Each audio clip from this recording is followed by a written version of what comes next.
بسم اللہ الرحمن الرحیم۔ السلام علیکم دوستو، تاریخ میں ایک باپ بیٹے کا ایسا واقعہ بھی گزرا ہے کہ جسے پڑھ کر ہر پڑھنے والے کی آنکھیں نم ہو جاتی ہیں۔ حضور صلی اللہ علیہ وآلہ وسلم کی وفات کے 55 سال گزر چکے ہیں۔ صبح کا وقت ہے۔ فجر کی نماز میں ایک فروخ نام کا آدمی مسجد میں آتا ہے اور نماز ادا کر کے امام صاحب کی تقریر سننے بیٹھ جاتا ہے۔ امام صاحب کہہ رہے تھے کہ اے لوگو، ترکستان میں جہاد ہو رہا ہے، وہاں لوگوں کی ضرورت ہے، اس لیے آپ لوگ اس جہاد میں شرکت کریں۔ وہ حاضرین کو لشکر اسلام کی میدان ہائے جہاد میں کامیابی و کامرانی کی خوشخبری دے رہے تھے اور شہادت کی امنگ پیدا کرنے کے لیے دلوں کو گرما رہے تھے۔ خطبہ کیا تھا؟ ایک ساحرانہ الفاظ کا مجموعہ، رقت انگیز جملوں کا مرقع اور دل آویز خیالات و افکار کا آمیختہ تھا۔ سننے والے نمدیدہ تھے، ہر فرد جذبہ جہاد سے سرشار نظر آتا تھا۔ حضرت فاروق یہ تقریر سن کر سیدھے گھر آئے۔ ان کی ابھی نئی شادی ہوئی تھی۔ انہوں نے اپنی بیوی سے کہا کہ میں اللہ کے راستے میں جہاد پر جانا چاہتا ہوں۔ بیوی نے کہا کہ آپ یہ کیسی باتیں کر رہے ہیں؟ میرے پیٹ میں آپ کا 2 مہینے کا بچہ ہے۔ اگر آپ مجھے اکیلا چھوڑ کر چلے جائیں گے تو میرا اور میرے بچے کا کیا بنے گا؟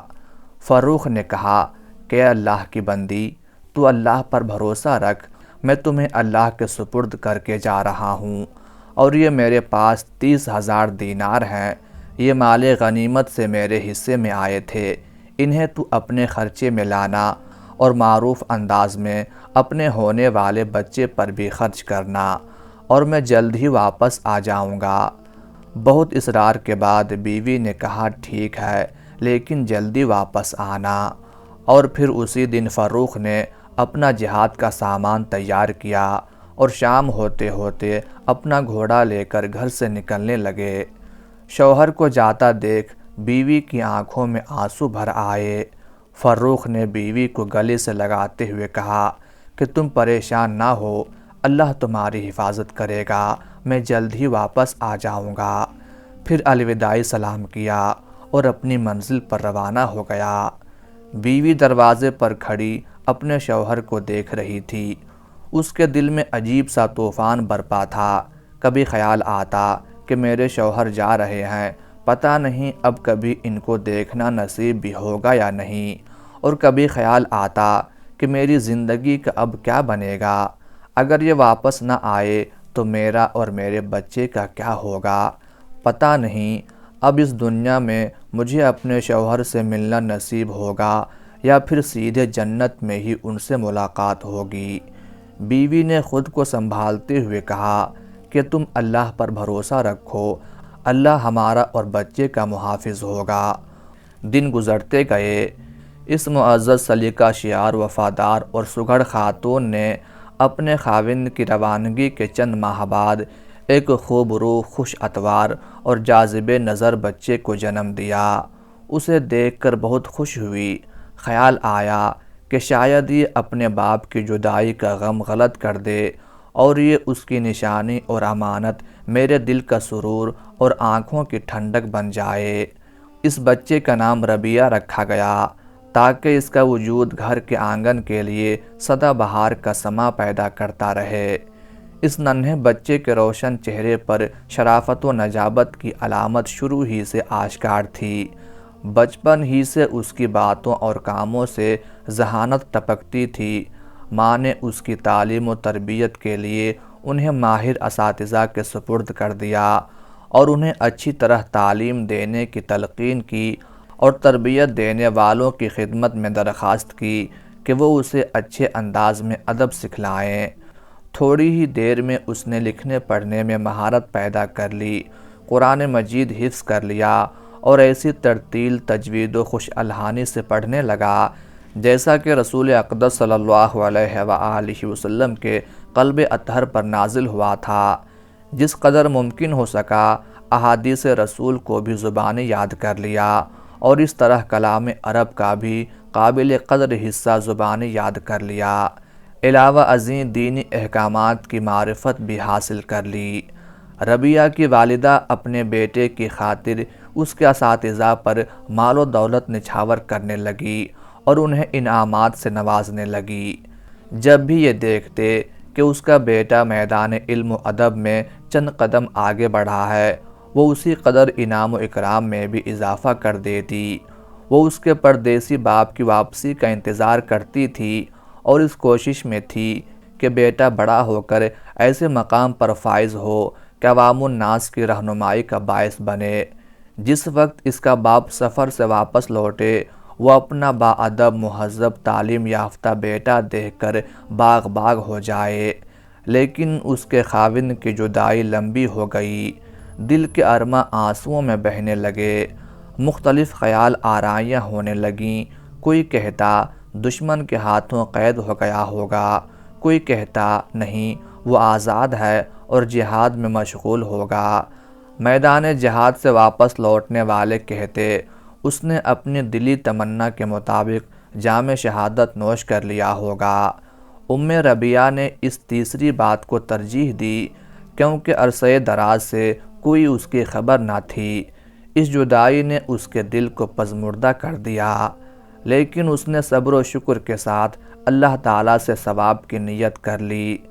جب ربیہ نے جوانی میں قدم رکھا، خیر خواہوں نے اس کی والدہ کو مشورہ دیا، ربیہ اب لکھ پڑھ چکا ہے، ضرورت کے مطابق اتنا ہی کافی ہے، بلکہ اپنے ہم عمروں سے کہیں آگے ہے، اور اس پر مزید وہ قرآن و حدیث کا حافظ بھی ہے۔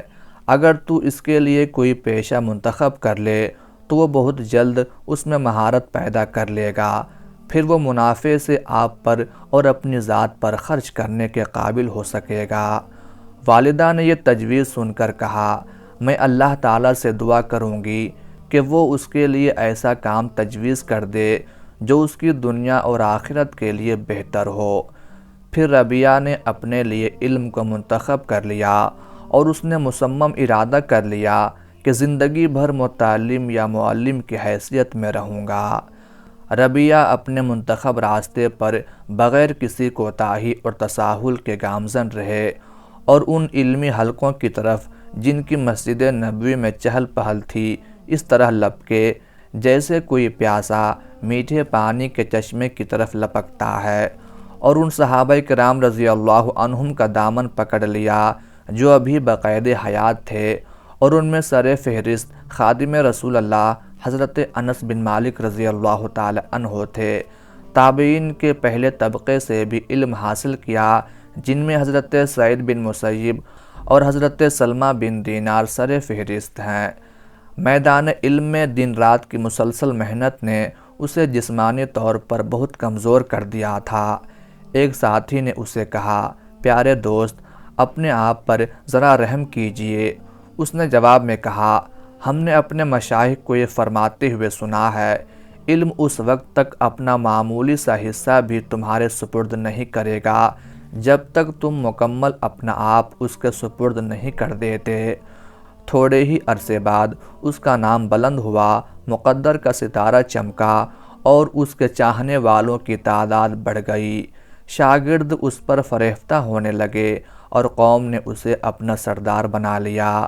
دن کا کچھ حصہ اپنے گھر میں گزارتے اور باقی دن مسجد نبوی کے علمی حلقوں میں گزرتا۔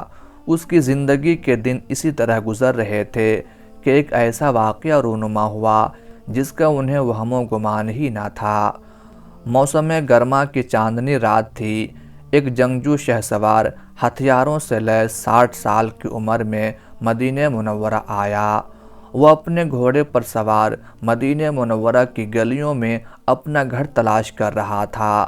وہ یہ بھی نہیں جانتا تھا کہ اس کا گھر موجود ہے یا حوادثات زمانہ کی نظر ہو چکا ہے، کیونکہ انہیں اپنا گھر چھوڑ کر گئے تقریباً 30 سال بیت چکے تھے۔ اس کے نہا خانہ دل میں یہ تصور بھی جاگزیں تھا کہ اس کی جوان سال بیوی پر اس عرصے میں کیا گزری ہوگی، کن مشکلات کا اسے سامنا کرنا پڑا ہوگا، بھلا اس بچے کا کیا بنا ہوگا جو میری روانگی کے وقت پیٹ میں پل رہا تھا۔ اللہ جانے لڑکا پیدا ہوا یا لڑکی، وہ زندہ ہے یا فوت ہو چکا ہے۔ اگر زندہ ہے تو وہ کس حالت میں ہوگا، اور اس خطی رقم کا کیا بنا ہوگا جو میں نے مال غنیمت سے حاصل کی تھی اور جہاد کے لیے روانہ ہوتے وقت میں نے بیوی کے سپرد کی تھی۔ مدینے کی گلیوں میں آنے جانے والوں کی چہل پہل تھی۔ لوگ ابھی نماز عشاء سے فارغ ہوئے ہی تھے، لیکن ان آنے جانے والے لوگوں میں سے کوئی بھی اسے پہچانتا نہ تھا، اور نہ ہی اسے کوئی اہمیت دیتا تھا، اور نہ ہی کوئی اس کے غبار آلود گھوڑے کی طرف بنظر غائر دیکھتا تھا، اور نہ ہی اس کے کندھے پر لٹکنے والی تلوار کی طرف جھانکتا ہی تھا، کیونکہ اسلامی شہروں کے باشندے ان مجاہدین سے مانوس ہو چکے تھے جو اللہ کی راہ میں جہاد کی غرض سے صبح و شام آتے جاتے رہتے تھے۔ لیکن مدینے کے باسیوں کی بے پرواہی دیکھ کر شہسوار کے غم و اندوہ میں اضافہ اور خیالات میں مزید وسوسے پیدا ہوئے۔ شہسوار اپنے خیالات میں ڈوبا ہوا مدینے کی گلیوں کا راستہ تلاش کرتے ہوئے چلا جا رہا تھا۔ آخر کار وہ اپنے گھر کے سامنے پہنچا۔ گھر کا دروازہ کھلا ہوا تھا۔ افور شوق میں اہل خانہ سے اجازت لیے بغیر دروازے سے گزر کر گھر کے صحن میں آ کھڑا ہوا۔ جب گھر کے مالک نے دروازے پر کسی کے قدموں کی آہٹ سنی تو بالائی منزل سے نیچے جھانکا۔ کیا دیکھتا ہے کہ چاند کی روشنی میں ایک شخص تلوار لٹکائے، ہاتھ میں نیزہ تھامے گھر کے صحن میں کھڑا ہے، اور اس کی نوجوان بیوی اس اجنبی شخص کی نگاہوں سے قدرے دور کھڑی تھی۔ یہ نوجوان غصے سے اچھلا اور ننگے پاؤں یہ کہتے ہوئے تیزی سے نیچے اترا، ارے اللہ کے دشمن، تو رات کے وقت اپنے آپ کو چھپائے ہوئے میرے گھر میں داخل ہوا، معلوم ہوتا ہے تیرے ارادے غلط ہیں۔ وہ اس پر اس طرح جھپٹا جس طرح خونخوار بھوکا شیر اپنے شکار پر جھپٹتا ہے، اور اجنبی کو بات کرنے کا وقت ہی نہ دیا۔ دونوں ایک دوسرے سے گتھم گتھا ہو گئے۔ ان کا شور و غل سن کر چاروں طرف سے پڑوسی ان کے گھر آ جمع ہوئے۔ سب نے اس اجنبی کو یوں گھیرے میں لے لیا جس طرح کنگن کلائی کو گھیرے میں لیے ہوتا ہے۔ اس طرح ان تمام لوگوں نے اپنے پڑوسی کی مدد کی۔ نوجوان صاحب خانہ نے مسافر کی گردن کو مضبوطی سے اپنے گرفت میں لے رکھا تھا اور غصے سے یہ کہہ رہا تھا، اے دشمن خدا، اللہ کی قسم، میں تجھے یوں ہی نہیں چھوڑوں گا بلکہ تجھے حاکم کے پاس لے جاؤں گا۔ اس شخص نے کہا، میں اللہ کا دشمن نہیں اور نہ ہی میں نے کسی گناہ کا ارتکاب کیا ہے۔ یہ میرا گھر ہے، میں اس گھر کا مالک ہوں۔ میں نے اس کا دروازہ کھلا ہوا پایا تو اندر آ گیا۔ کیا اپنے گھر آنا جرم ہے؟ پھر حاضرین سے مخاطب ہوا اور کہا، اے قوم، میری بات سنو، یہ گھر میرا ہے، میں نے اسے خود خریدا ہے، میرا نام فروخ ہے۔ کیا تم میں کوئی ایسا شخص نہیں جو اس فروخ کو جانتا ہو جو آج سے 30 سال پہلے جہاد کے لیے یہاں سے روانہ ہوا تھا؟ نوجوان صاحب خانہ کی والدہ سوئی ہوئی تھی، شور و ہنگامہ سن کر بیدار ہوئی۔ بالا خانے کی کھڑکی سے نیچے جھانکا تو اسے اپنا خاوند نظر آیا جس کی جدائی نے اسے نڈھال کر رکھا تھا۔ اچانک اس منظر کو دیکھ کر ایسی دہشت طاری ہوئی، دانتوں میں انگلی دبائے ٹکٹکی لگا کر دیکھتی رہی۔ پھر بلند آواز سے کہا، لوگو، اسے چھوڑ دو، بیٹے ربیہ، تم بھی اسے چھوڑ دو، یہ تیرا باپ ہے۔ لوگو، اپنے اپنے گھر واپس چلے جاؤ، اللہ تمہارا بھلا کرے۔ پھر اپنے خاوند سے مخاطب ہوئی اور کہا، اے ابو عبد الرحمن، یہ تیرا بیٹا ہے، تیرا لخت جگر ہے، تیرا نور چشم ہے۔ جب یہ سنا تو فروخ افور مسرت سے اچھل کر بیٹے سے بغل گیر ہوا اور ہونہار بیٹا محبت سے اپنے باپ کے ہاتھوں، گردن اور سر کو چومنے لگا۔ لوگ یہ منظر دیکھ کر حیران رہ گئے اور مسکراتے ہوئے اپنے گھروں کو واپس چلے گئے۔ ربیہ بالا خانے سے نیچے اتری، اپنے خاوند کو سلام کیا جس کے متعلق اسے یہ خیال تھا کہ اب روئے زمین پر اس سے ملاقات نہ ہو سکے گی۔ کیونکہ جدائی کو 30 سال گزر چکے تھے اور اس طویل جدائی میں کوئی خبر بھی تو نہ مل رہی تھی۔ فروخ اپنی بیوی کے پاس بیٹھا اور اسے بیتے ہوئے دنوں کی رویداد سننے لگا اور اپنے متعلق گھر تک خبر نہ پہنچانے کے اصلی اسباب بیان کرنے لگا۔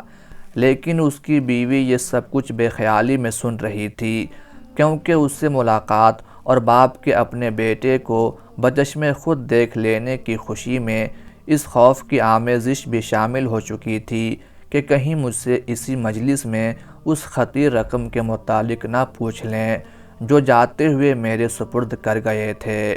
وہ خیالات کی دنیا میں اپنے دل سے کہہ رہی تھی، اگر انہوں نے اس مال کے متعلق پوچھ لیا جو میرے پاس امانت چھوڑ گئے تھے اور یہ تلقین کر گئے تھے کہ میں اسے اچھے انداز میں خرچ کروں، اگر میں نے انہیں یہ بتا دیا کہ اس میں سے کچھ باقی نہیں بچا تو پتہ نہیں کیا رد عمل ہوگا۔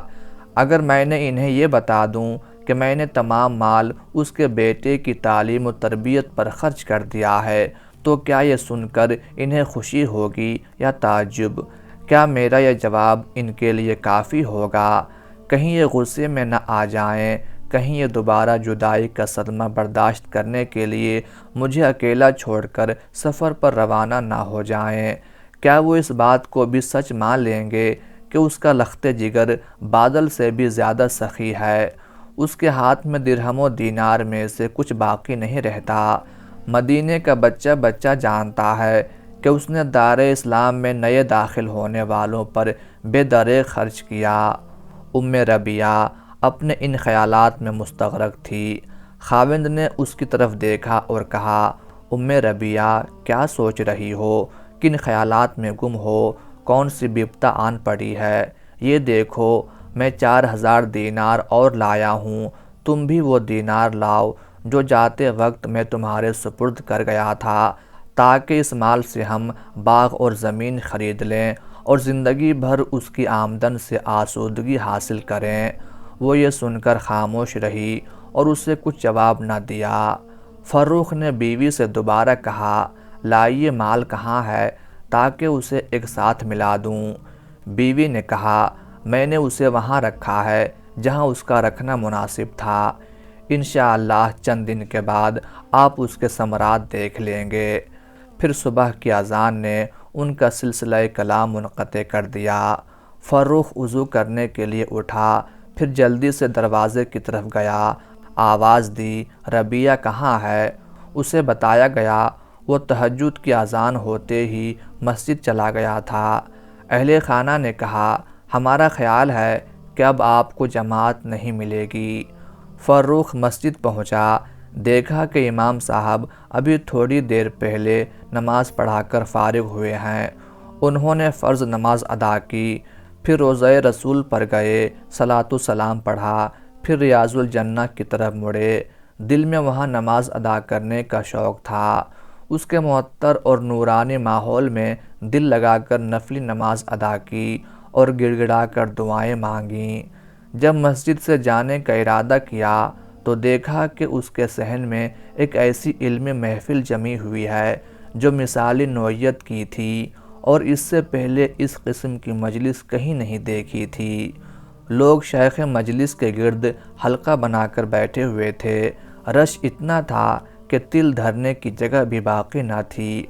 اس نے اہل مجلس پر ایک طائرانہ نگاہ دوڑائی، دیکھا کہ اس میں بڑی عمر والے سروں پر پگڑیاں باندھے باادب انداز میں بیٹھے ہیں، اور ان میں ایسے لوگ بھی ہیں جو بظاہر بڑے معزز دکھائی دیتے ہیں۔ بہت سے سجیلے نوجوان قلم ہاتھ میں لیے دوزانوں بیٹھے شیخ کی ہر بات کو کاغذ پر اس طرح قلم بند کر رہے ہیں جیسے کسی تاج پر قیمتی موتی چنے جاتے ہیں۔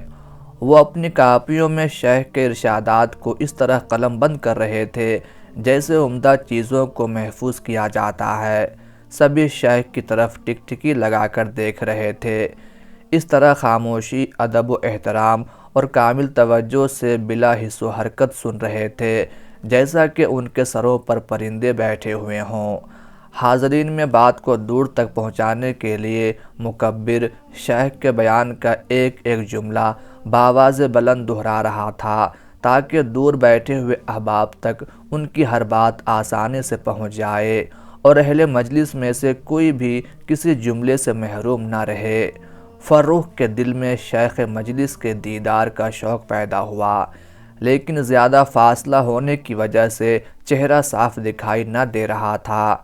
شیخ کی خوش بیانی، علمی رفعت، حیرت انگیز قوت حافظہ اور لوگوں کی بے پناہ محبت سے اس کے سامنے عاجزی و انکساری نے اس کے دل پر گویا جادو کر رکھا تھا۔ تھوڑی دیر بعد شیخ نے مجلس برخاست کر دی اور اٹھ کھڑے ہوئے۔ حاضرین مجلس دیوانہ وار اس کی طرف لپکے۔ ان کے پاس لوگوں کی بہت بھیڑ ہو گئی۔ محبت بھرے انداز میں انہیں اپنے گھیرے میں لے لیا اور انہیں الوداع کرنے مسجد نبوی کے باہر تک ان کے پیچھے گئے۔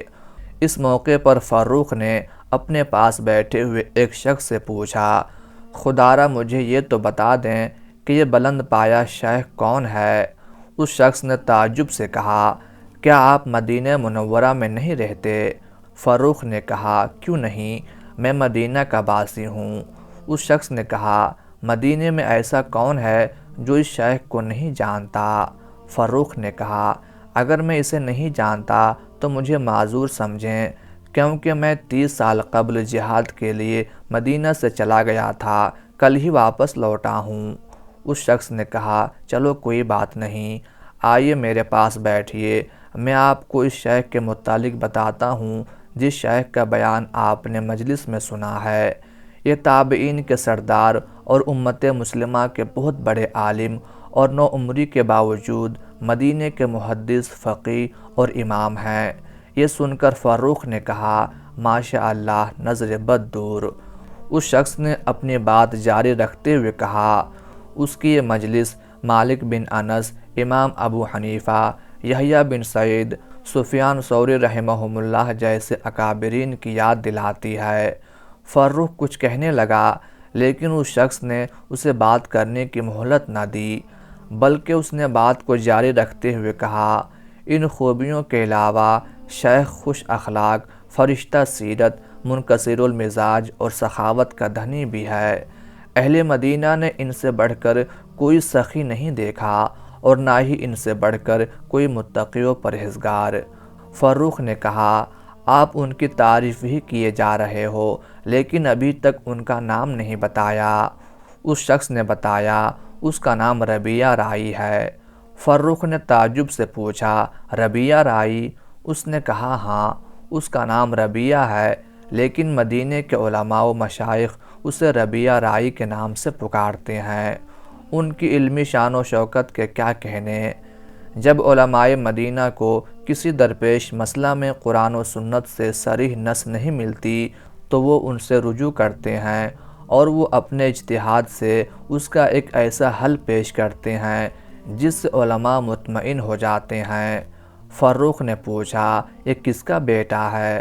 اس شخص نے کہا، یہ اس مجاہد کا بیٹا ہے جس کا نام فروخ ہے۔ یہ اس کے جہاد پر روانہ ہونے سے چند ماہ بعد پیدا ہوا تھا۔ اس کی والدہ نے اس کی تعلیم و تربیت پر پوری توجہ دی۔ میں نے ابھی نماز فجر سے پہلے کچھ لوگوں کی زبانی سنا ہے کہ اس کا باپ 30 سال کے بعد گزشتہ رات مدینہ واپس آیا ہے۔ یہ بات سن کر فروخ کی آنکھوں سے 2 آنسو ٹپکے، لیکن یہ شخص ان آنسوؤں کے گرنے کا سبب نہ جان سکا۔ پھر فروخ جلدی سے اپنے گھر پہنچا۔